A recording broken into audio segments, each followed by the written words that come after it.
प्रिय साथियों, इसके पहले हम लोगों ने प्रश्नावली 5.1 का जो क्वेश्चन नंबर 4 है, इस क्वेश्चन नंबर 4 के 1 से लेकर 6 तक क्वेश्चन कर लिए थे, जिसकी लिंक आपको इस वीडियो के डिस्क्रिप्शन में मिल जाएगी। साथ ही साथ हम लोगों ने प्रश्नावली 5.1 है उसके प्रश्न क्रमांक 2 और 3 को भी सॉल्व कर लिया था। साथ ही इसके बेसिक को भी हमने हल किया था। सभी की लिंक आपको वीडियो के डिस्क्रिप्शन में मिल जाएगी। आप वीडियो के डिस्क्रिप्शन में जाकर वहां से वीडियो देख सकते हैं। तो हमारा जो क्वेश्चन चल रहा था वो है, निम्नलिखित में से कौन कौन एपी है अर्थात समांतर श्रेणी है। यदि कोई एपी है अर्थात समांतर श्रेणी है तो इसका सार्वंतर का मतलब होता है कॉमन डिफरेंस, या इसको सार्वांतर भी कहते हैं और इसको डी से दर्शाते हैं। अर्थात हमको डी का मान बताना है और इनके 3 और पद लिखना है। कब? जब एपी होगी तब 3 पद लिखना है, अन्यथा 3 पद ज्ञात करने की ज़रूरत नहीं है।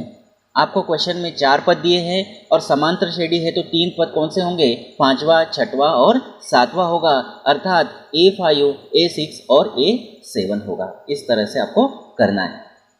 तो सबसे पहले तो हम चेक करेंगे कि जो आपको श्रेणी दी है वो एपी है या नहीं है। इसके लिए हम क्या करते हैं, दूसरे पद में से पहला पद, तीसरे पद में से दूसरा पद, चौथे पद में से तीसरा पद घटाते हैं और देखते हैं कि इनके मान समान आते हैं या नहीं। अगर मान समान आते हैं तो एपी है और जो मान आए हैं वही आपका डी कहलाता है। तो इस तरह से इसको हल करेंगे। तो यहाँ पे सबसे पहले लिखेंगे A1 का मान कितना है। A1 का मान प्रथम पद है। A2 का मान कितना है? ये है -4। A3 का मान है -8 और A4 का मान है -12। इस तरह से है। अब हम निकालेंगे A2 माइनस A1। A2 का मान है -4 माइनस A1 का मान है 0, तो -4 माइनस 0 तो -4 ही होगा, क्योंकि -0 हो प्लस 0 हो उसका कोई मतलब नहीं होता है। उसके बाद हम निकालेंगे A3 माइनस A2। A3 का मान है -8, फिर ये माइनस चिन्ह है, ये फार्मूले का माइनस है, और A2 का मान है -4। इसको आगे हल करेंगे तो -8 माइनस का गुणा माइनस में करेंगे तो +4। दोनों के चिन्ह अलग अलग है, घटाएंगे 8 में से 4 गया 4 और 8 बड़ा अंक है तो उसका चिन्ह आएगा माइनस।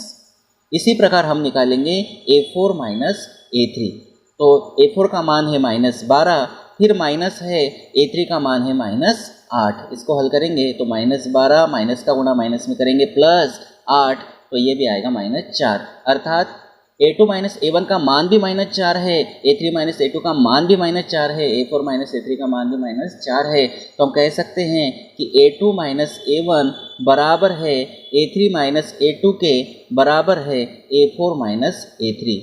और जब ये बराबर है तो हम क्या कह सकते हैं? हम ये कह सकते हैं कि इसीलिए यह एक एपी है अर्थात समांतर श्रेणी है, तथा जब एपी है तो सार्वांतर निकालेंगे, तथा सार्वअंतर जिसको हम कहते हैं डी, इसका मान कितना होगा? तो ये होगा -4। इस तरह से अब हमको निकालना है, अगले 3 पद निकालना है। 4 पदों तक दिया है, 5वां, 6वां और 7वां पद निकालना है। तो हम एक बार लिख लेते हैं। प्रथम पद हमारे पास कितना है? तो प्रथम पद है 0 और डी हमारा कितना आया है? ये है -4। इन दोनों की आवश्यकता आपको पढ़ने वाली, इसलिए इसको एक बार मैंने लिख दिया है। अब निकालेंगे 5वां पद A5 बराबर फार्मूला होता है A + 4D।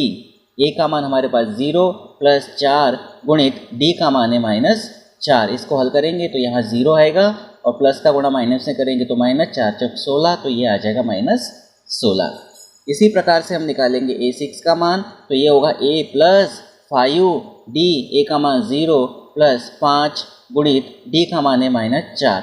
अब ये 0 प्लस लिखा हुआ है तो 0 नहीं लिखा तो भी चलता है, प्लस का गुणा माइनस में करेंगे तो माइनस, 5 का गुणा 4 में करेंगे तो 20 होगा। अब हम निकालेंगे A7 बराबर हो जाएगा A + 6D। ए का मान है 0 + 6 गुणा डी का मान है -4। 0 नहीं लिखा तो चलता है, प्लस का गुणा माइनस में करेंगे तो माइनस, 6 का गुणा 4 में करेंगे तो ये होगा 24। तो इस तरह से हमने 3 पद ज्ञात कर लिए। अब हम देखते हैं अगला 7वां दिया है। ये आपको दिया है सातवां नहीं, आठवां है। आठवां आपको दिया है -1/2, -1/2, -1/2, -1/2 एंड सो ऑन। इस तरह से आपको दिया है। अब इसको हल करना है। आपको एक बात यहाँ समझ लेना है, यहाँ सभी पद कैसे हैं, सभी पद समान हैं। एक बात हमेशा ध्यान रखना है कि जब सभी पद समान हैं तो सभी में 0 का अंतर है। मैं आपको हल करके तो बताऊंगा, लेकिन ध्यान रखना है कि जब सभी पद समान दिखे तो समझ जाना है कि ये समांतर श्रेणी है ही। टेंशन लेने की ज़रूरत नहीं है क्योंकि सब में 0 का अंतर है। समझ गए बात को? इसकी जगह कुछ भी होता तो भी ये समांतर श्रेणी होती, लेकिन समान पद आए तो आपको बिना टेंशन के बता देना है कि समांतर श्रेणी है। अब इसको हल कर लेते हैं। तो सभी के मान समान हैं। A1 का मान -1/2, A2 का भी मान उतना ही होगा, A3 का मान भी उतना ही होगा और A4 का जो मान है ये भी इतना ही होगा। अब क्या निकालेंगे? A2 - A1। A2 का मान है -1/2, फिर -A1 का मान है -1/2। इसको हल करेंगे -1/2, माइनस का गुणा माइनस में करेंगे तो +1/2। तो देखो -1/2 +1/2 तो ये आ जाएगा 0, ये कैंसिल हो जाएगा। ठीक है। उसके बाद हम निकालेंगे A3 - A2। A3 का मान -1/2, फिर माइनस है A2 का मान -1/2, -1/2 +1/2, ये हो जाएंगे कैंसिल। क्या आएगा? 0।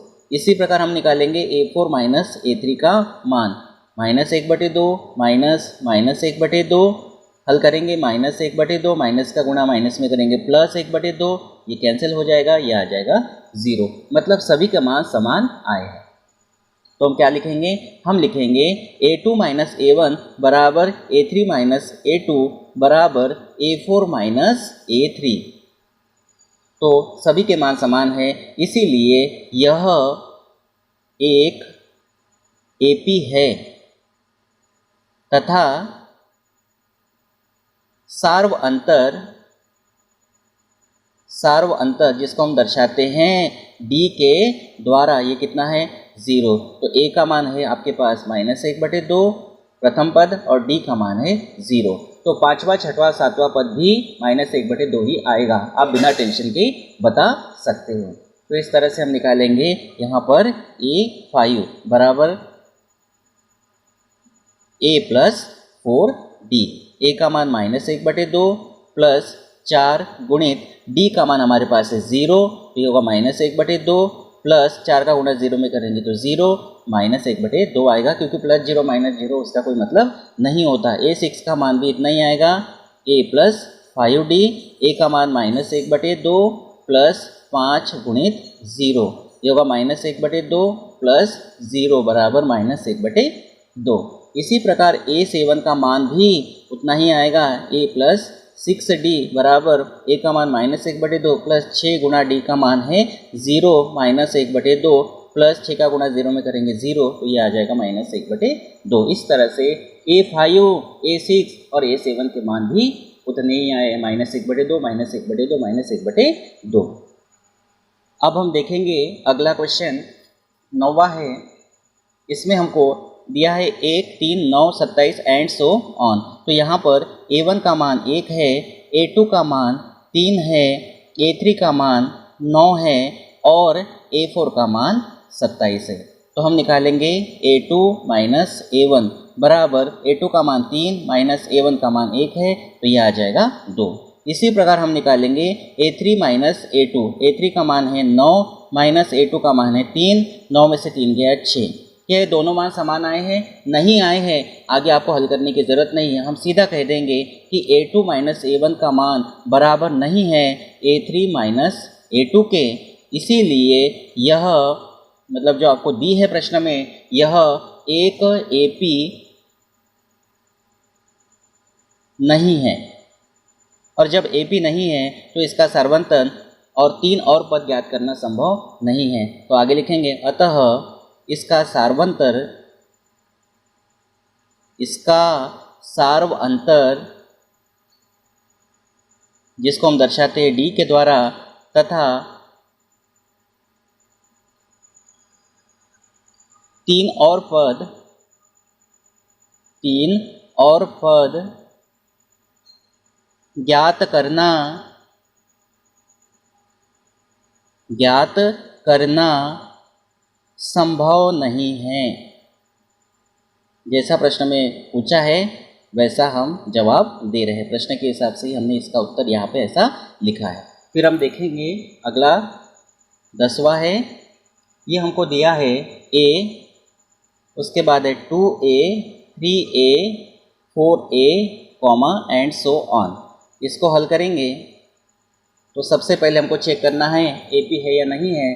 तो इसके लिए A1 का मान कितना है, A है, A2 का मान ये है 2A, A3 का मान ये है हमारे पास 3A और A4 का मान ये है 4A, और इस तरह से आगे भी मान हो सकते थे अगर यहाँ दिए होते। तो सबसे पहले निकालेंगे A2 माइनस A1। A2 का मान है 2A माइनस A1 का मान है A, 2A में से 1A गया तो 1A बचेगा। ऐसे हम निकालेंगे A3 माइनस A2। A3 का मान हमारे पास है 3A माइनस A2 का मान है 2A, 3A में से 2A गया तो 1A आएगा। इसी प्रकार हम निकालेंगे A4 माइनस A3 का मान। A4 का मान है 4A माइनस A3 का मान है 3A, तो ये भी कितना आएगा, A आएगा। तो यहाँ से हमको क्या पता चल रहा है कि सभी के मान समान आए हैं, लिखेंगे इसीलिए यह एक AP है। और जब AP है तो इसका जो सार्वंतर हम लिखेंगे तथा सार्व अंतर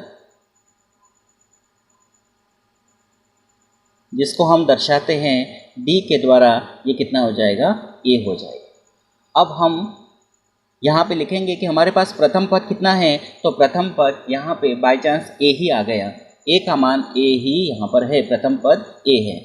और उसके बाद सार्वंतर जो D है इसका मान भी A है। तो यहाँ पे हमको निकालना है पांचवा पद, तो हम लिखेंगे A5 बराबर होगा A प्लस 4D। तो यहाँ पर A प्रथम पद है, इसका मान A ही आएगा, प्लस 4 और D का मान ये कितना है, ये भी A है। तो 4A और 1A ये हो जाएगा 5A। इसी प्रकार हम निकालेंगे A6 का मान, तो ये फार्मूला हो जाएगा A प्लस 5D। A का मान A है प्लस 5D का भी मान A है, तो 5A और 1A ये हो जाएगा 6A। उसी प्रकार हम निकालेंगे A7 का मान ये होगा A प्लस 6D। A का मान A है प्लस 6 और D का भी मान A है, तो 6A और 1A ये हो जाएगा 7A। तो इस तरह से हमने 3 और पद इसके ज्ञात कर लिए। अब हम देखते हैं अगला। ये दिया है हमको A स्क्वायर A की घात 3 A की घात 4 कॉमा एंड सो ऑन। इसको भी हल कर लेते हैं और लिखते हैं सबसे पहले जैसा हम हमेशा की तरह लिख रहे हैं, A1 बराबर A, A2 बराबर A स्क्वायर, A3 बराबर A की घात 3 और A4 बराबर A की घात 4। तो सबसे पहले हम निकालेंगे A2 माइनस A1। A2 का मान है A स्क्वायर माइनस A1 का मान है A। दोनों में से एक एक A कॉमन है, तो यहाँ से एक A निकल गया तो एक A बचेगा। फिर है माइनस, यहाँ से भी A निकल गया तो यहाँ 1 बचेगा। इस तरह से दोनों में से A कॉमन निकल गया है तो बचेगा A माइनस 1। अगर आप A का गुणा अंदर कर लेते हैं तो A का गुणा A में करेंगे तो A स्क्वायर मिलेगा, फिर माइनस A का गुणा 1 में करेंगे तो A मिल जाएगा। तो इस तरह से कॉमन निकालना है। उसके बाद हम निकालते हैं A3 माइनस A2। A3 का मान हमारे पास है A की घात 3 माइनस A2 का मान है A स्क्वायर। दोनों में A है तो A की घात 2 और A की घात 2, दोनों में A की घात 2 है। दोनों में A है मतलब समान है, तो कम घात वाला कॉमन निकालना है। 3 घात वाला अगर निकालेंगे तो यहाँ 3 घात वाला नहीं है, लेकिन 2 घात वाला निकालेंगे तो यहाँ पर 3 घात मतलब 2 घात और 1 घात मतलब 3 घात यहाँ पर है। तो दोनों में से हम कॉमन निकालेंगे A स्क्वायर। तो यहाँ से A की घात 2 निकल गया तो 1A बचेगा। फिर है माइनस, यहाँ A की घात 2 निकल चुका है तो यहाँ पर बचेगा 1। बहुत ध्यान से इसको समझना है। दोनों में से A की घात 2 कॉमन निकाल लिया है, 2 घात कॉमन निकल गए तो 1 घात मतलब A बचेगा, क्योंकि इसकी घात कुछ नहीं है मतलब 1 है तो यहाँ A बचेगा। और माइनस यहाँ से भी A की घात 2 कॉमन निकाल लिया है तो यहाँ पर बचेगा 1। अब यहाँ पे देखो a2 माइनस a1 का मान a माइनस 1 है और a3 माइनस a2 का मान a की घात 2 a माइनस 1 है। आप कहेंगे कि सर a माइनस 1 समान आया, ये पूरा पद देखना है, पूरा मान देखना है, क्या पूरा मान ये वाला इसके बराबर है? नहीं है, यहाँ a की घात 1 है और यहाँ a की घात 2 है, तो ये दोनों समान नहीं है। जब समान नहीं है तो हम क्या कहेंगे? हम लिखेंगे कि a2 माइनस a1, देखो समान नहीं आए हैं इसलिए a4 माइनस a3 निकालने की ज़रूरत नहीं है, तो सीधा सीधा हम लिख देंगे कि दोनों मान आपस में बराबर नहीं है। और जब नहीं है तो हम क्या लिखेंगे? इसीलिए यह एक AP नहीं है। और जब AP नहीं है तो हम क्या कहेंगे? इसका सार्वअंतर और 3 और पद ज्ञात करना संभव नहीं है। हम लिख देते हैं सेंटेंस, अतः इसका सार्वअंतर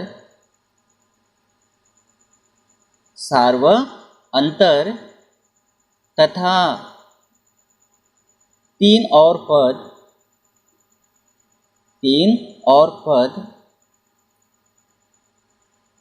ज्ञात करना संभव नहीं है। ठीक है, इस तरह से आपको समझना है। अगर मैं आपसे कहूँ कि अगर हमारे पास a की घात 5 है और इसमें से घटाना a की घात 3, तो कितना कॉमन निकलेगा? तो आप कहेंगे दोनों में a है तो a तो आएगा, लेकिन कम घात कितनी है? कम घात है 3, तो यहाँ पर लिखेंगे 3 घात वाला निकालना पड़ेगा। और 3 घात वाला निकालेंगे तो 5 घात में से 3 घात निकल गए तो 2 घात बचेगी, और यहाँ a की घात 3 निकल चुका है, माइनस चिन्ह है, a की घात 3 निकल चुका है, तो यहाँ 1 बचेगा। मतलब आपको एक रफली बताया कि किस तरह से कॉमन निकालते हैं। जब आधार समान हो तो कम घात वाले को कॉमन निकालना है और बाकी जो बचता है उसको आपको कोष्टक के अंदर लिखना है। एक रफली आपको बताया ताकि और अच्छे से क्लियर हो सके। अब हम देखते हैं अगला क्वेश्चन, ये है 12वां। तो यहाँ पे जो प्रथम पद है a1 बराबर वर्गमूल में 2 है, a2 का मान वर्गमूल में 8 है, a3 का मान वर्गमूल में 18 है और a4 का मान ये है वर्गमूल में 32। तो सबसे पहले हमको निकालना है a2 माइनस a1। a2 का मान है वर्गमूल में 8 माइनस a1 का मान है वर्गमूल में 2। वर्गमूल में 8 जो है इसके अगर हम अभाज्य गुणनखंड बनाते हैं, मतलब 8 के अभाज्य गुणनखंड, वर्गमूल में 8 नहीं 8 के अभाज्य गुणनखंड बनाते हैं तो ये 2 का भाग देंगे 4 बार जाएगा, फिर 2 का भाग देंगे 2 बार जाएगा, 2 का भाग देंगे 1 बार जाएगा। तो हम वर्गमूल में 8 को क्या लिख सकते हैं? 2 गुणा 2 और माइनस है वर्गमूल में 2। इस तरह से ये रफली आपको बताया। अब यहाँ से जोड़ी जो है ये बाहर निकलेगी तो वर्गमूल के अंदर बचेगा 2 और माइनस है वर्गमूल में 2। आप देखेंगे 2 वर्गमूल में 2 में से वर्गमूल में 2 गया तो वर्गमूल में 2 बचेगा। इसी प्रकार हम निकालते हैं a3 माइनस a2।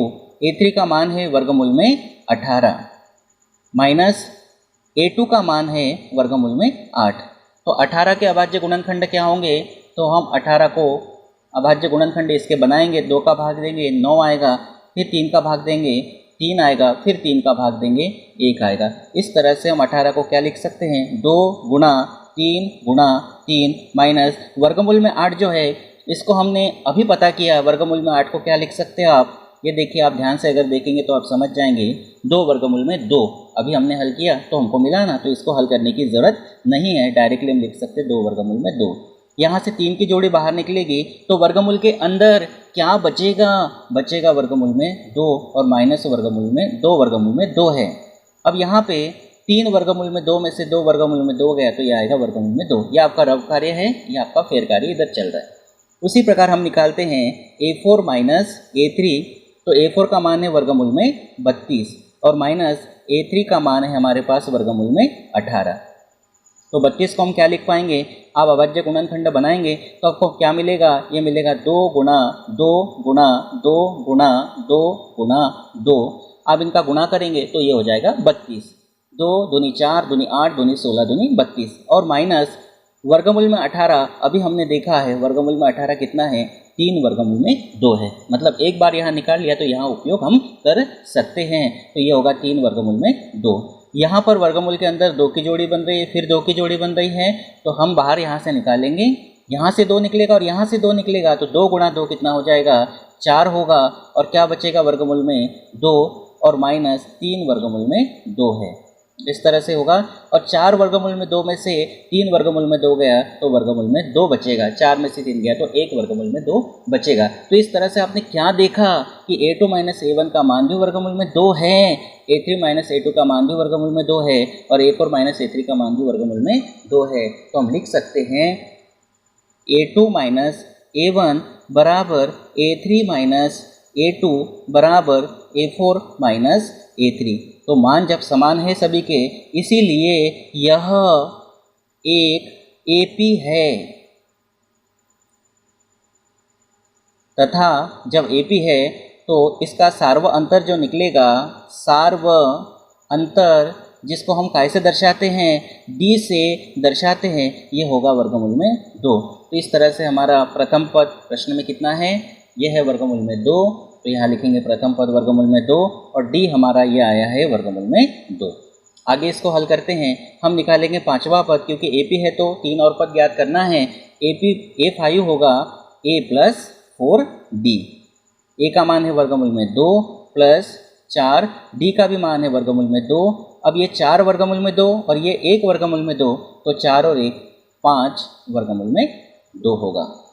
उसी प्रकार हम निकालेंगे A6 का मान, तो ये होगा A प्लस 5D, A का मान है वर्गमूल में 2 प्लस 5D का भी मान है वर्गमूल में 2। तो यहाँ देखो वर्गमूल में 2 1 है और ये 5 वर्गमूल में 2 है, तो ये हो जाएगा 6 वर्गमूल में 2। इसी प्रकार हम निकालेंगे A7, तो A प्लस 6D होगा बराबर A का मान है वर्गमूल में 2 प्लस 6D का मान है वर्गमूल में 2, तो कितना होगा बता सकते हैं, ये होगा 7 वर्गमूल में 2।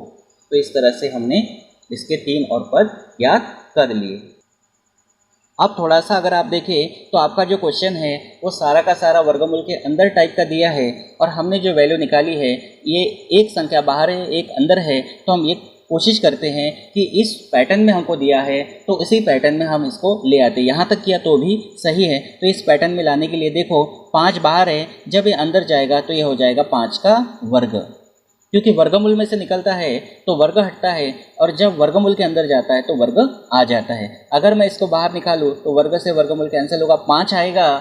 अगर किसी संख्या को वर्गमूल के अंदर लेके जाना है तो इसका वर्ग करते हैं और पहले से वर्गमूल के अंदर, ये वर्गमूल है इसके अंदर क्या है 2 है, इसको आगे हल करेंगे तो 5 का वर्ग 25, 5 का वर्ग कितना होगा 25 होगा और 25 गुणा 2 तो ये हो जाएगा वर्गमूल में 50। इस तरह से भी आप कर सकते हैं। उसी प्रकार इसको कैसा करेंगे तो आप देखेंगे 6 है तो ये हो जाएगा 6 का वर्ग और गुणा पहले से 2 है तो 6 का वर्ग होगा 36 और 36 का गुणा करेंगे 2 में तो ये हो जाएगा 36 दूनी 72। उसी प्रकार इसको भी अगर थोड़ा सा हम हल कर ले, 7 है वर्गमूल के अंदर जाएगा तो 7 का वर्ग हो जाएगा, गुणा पहले से 2 है तो 7 का वर्ग होगा 49, 49 का गुणा 2 में करेंगे तो ये होगा 98। बस हमने ये कोशिश की है कि जैसा हमारा क्वेश्चन दिया था उसी पैटर्न में लाने के लिए हम इसको वर्गमूल के अंदर लेकर गए। अगर इतना किया तो भी वो गलत नहीं है, लेकिन एक पैटर्न के रूप में दिखाना था तो इसको हमने एक्स्ट्रा बढ़ा लिया। तो ये बहुत अच्छे से समझ गए होंगे। 5 अंदर गया तो 5 का वर्ग, 6 गया तो 6 का वर्ग, 7 गया तो 7 का वर्ग। तो अब ये आपके मान मिल गए आपको A5, A6 और A7 का। अब हम देखते हैं अगला क्वेश्चन। इसको भी हम लिख लेते हैं। ये है वर्गमूल में 3, उसके बाद है वर्गमूल में 6, वर्गमूल में 9, वर्गमूल में 12 एंड सो ऑन। इसको हम सॉल्व करते हैं। तो सबसे पहले हम लिखेंगे A1 जो है हमारा वर्गमूल में 3, A2 जो है वर्गमूल में 6, A3 ये है वर्गमूल में 9 और A4 ये है वर्गमूल में 12। तो हम निकालेंगे A2 माइनस A1। A2 का मान हमारे पास है वर्गमूल में 6 माइनस A1 का मान है वर्गमूल में 3। तो अब वर्गमूल में 6 मतलब होता है वर्गमूल में 2 गुणा 3, 3 दूनी 6 होगा और माइनस वर्गमूल में 3 होगा। वर्गमूल के अंदर दोनों संख्याएं गुणा में है तो अब इसको अलग अलग कर सकते हैं। अब लिख सकते हैं वर्गमूल में 2 गुणा वर्गमूल में 3 और माइनस है वर्गमूल में 3। अब यहाँ वर्गमूल में 3 है, यहाँ पे भी वर्गमूल में 3 है, वर्गमूल में 3 कॉमन निकलेगा तो यहाँ बचेगा वर्गमूल में 2 फिर है माइनस का चिन्ह, वर्गमूल में 3 निकल चुका है तो यहाँ आएगा 1। इस तरह से a2 माइनस a1 का मान आया है वर्गमूल में 3, वर्गमूल में 2 माइनस 1 कोष्टक में है। उसी प्रकार हम निकालते हैं a3 माइनस a2 का मान। तो a3 का मान हमारे पास है वर्गमूल में 9 माइनस a2 का मान हमारे पास है वर्गमूल में 6 बराबर।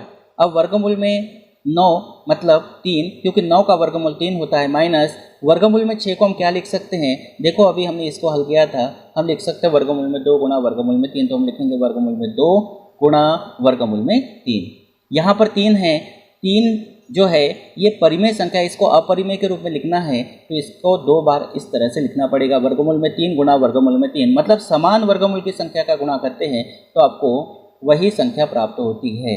मतलब 3 को आप वर्गमूल में 3 गुणा वर्गमूल में 3 लिख सकते हैं। अगर 5 होता है तो वर्गमूल में 5 गुणा वर्गमूल में 5, इस तरह से। और माइनस है वर्गमूल में 2 गुणा वर्गमूल में 3। अब इसको थोड़ा सा आगे हल करते हैं, दोनों में वर्गमूल में 3 कॉमन है तो वर्गमूल में 3 कॉमन निकलेगा, तो क्या बचेगा, वर्गमूल में 3 माइनस यहाँ वर्गमूल में 2। आप देखेंगे a2 माइनस a1 का मान इतना आया है और a3 माइनस a2 का मान इतना आया है, दोनों मान समान नहीं है, तो हम क्या लिखेंगे, चूँकि या ऐसा लिखेंगे a2 माइनस a1 बराबर नहीं है a3 माइनस a2 के, इसीलिए यह एक AP नहीं है। और जब AP नहीं है अतः इसका सार्व अंतर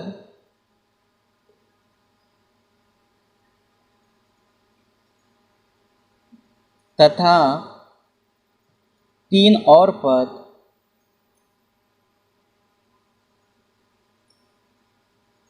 ज्ञात करना संभव नहीं है।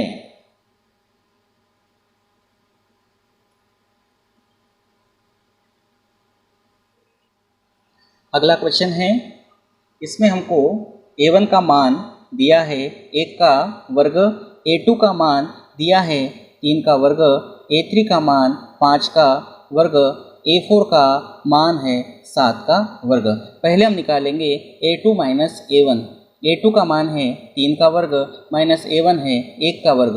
3 का वर्ग 9 होगा माइनस 1 का वर्ग 1 होगा, यहाँ आएगा 8। इसी प्रकार हम निकालेंगे a3 माइनस a2। a3 का मान है 5 का वर्ग माइनस a2 का मान है 3 का वर्ग, 5 का वर्ग होगा 25 और 3 का वर्ग होगा 9, तो यहाँ आ जाएगा 16। अर्थात दोनों मान आपस में बराबर नहीं हैं, तो हम लिखेंगे a2 माइनस a1 बराबर नहीं है a3 माइनस a2 के, और जब बराबर नहीं है इसीलिए यह एक AP नहीं है। और जब AP नहीं है तो हम क्या लिखेंगे, अतः इसका सार्व अंतर तथा 3 और पद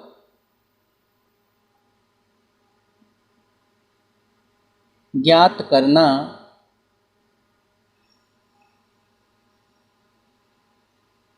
संभव नहीं है।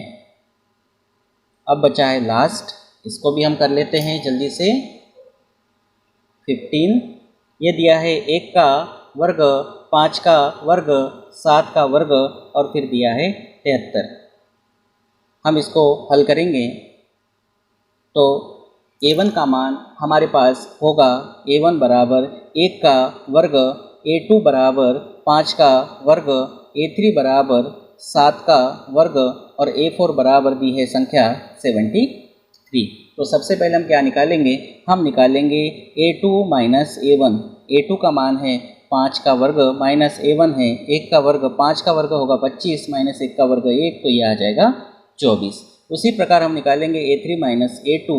a3 का मान है 7 का वर्ग माइनस a2 का मान है 5 का वर्ग, 7 का वर्ग होगा 49, 5 का वर्ग होगा 25, तो ये भी आएगा 24। इसी प्रकार a4 माइनस a3, a4 का मान है 73 माइनस a3 का मान है 7 का वर्ग, तो ये हो जाएगा 73 माइनस 7 का वर्ग होगा 49, तो 73 में से 49 गया तो ये आएगा 24। तो तो हम क्या कहेंगे, हम लिखेंगे कि A2 माइनस A1 बराबर A3 माइनस A2 बराबर A4 माइनस A3। तो जब समान है तो इसीलिए यह एक AP है तथा जो सार्व अंतर होगा, सार्व अंतर ये कितना होगा, इसको हम V के द्वारा दर्शाते हैं, तो ये होगा 24। अब A का मान यानी प्रथम पद हमारे पास कितना है, 1 का वर्ग है, तो 1 का वर्ग मतलब आप इसको कह सकते हैं 1 है, और D कितना है, ये है 24। तो यहाँ से आपका होगा A5 का मान ये होगा A + 4D, और A का मान 4 है गुणित D का मान है 24, तो यह होगा 1 + 24 का गुणा 4 में करेंगे तो 96, 96 और 1 हो जाएगा 97। इसी प्रकार A6 का मान निकालेंगे, ये होगा A + 5D, A का मान 1 है प्लस 4 गुणा D का मान है 24, 5 है 5 होगा यहाँ पर, तो यहाँ होगा 1 + 24 का गुणा 5 में करेंगे तो ये होगा 120 होगा, 120, यह आ जाएगा 121। और इसी प्रकार A7 का मान है A + 6D, तो यहाँ A का मान 1 है प्लस 6 गुणा D का मान है 24, 24 का गुणा 6 में करेंगे एक जैसा का वैसा रहेगा, प्लस यह आ जाएगा 24 का गुणा 6 में, तो 6 × 24, 2 6 दूनी 12 और 1 12 और 2 14, तो यह आ जाएगा 145। तो इस तरह से हमने यहाँ पर अब सारे क्वेश्चंस कवर कर लिए हैं। Thank you.